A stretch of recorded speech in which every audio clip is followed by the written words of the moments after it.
Action sci-fi කාණ්ඩයට අයත් වන මේ චිත්‍රපටය මේ වෙද්දි 6.5ක IMDb අගයක් සහ Rotten Tomatoes අගය 76ක් සම බරගන්න සමත් වෙලා තියෙනවා.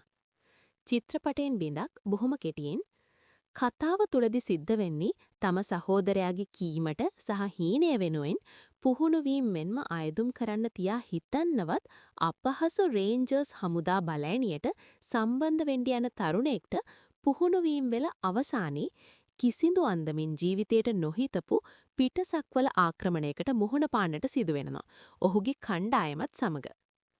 ඉතින් ওই මං සඳහන් කළේ ට්‍රේලර් එක බැලුවත් තේරුම් යන කතාවේ සරල අදහස. ඉතින් ඔවුන් ඒවට මුහුණ දෙන විදි සහ ක්‍රම ඔවුන්ට මොනවා සිද්ධ වෙයිද වගේ දේවල් බලාගන්න නම් අනිවාර්යයෙන්ම ෆිල්ම් එක බලන්නම ඕනේ.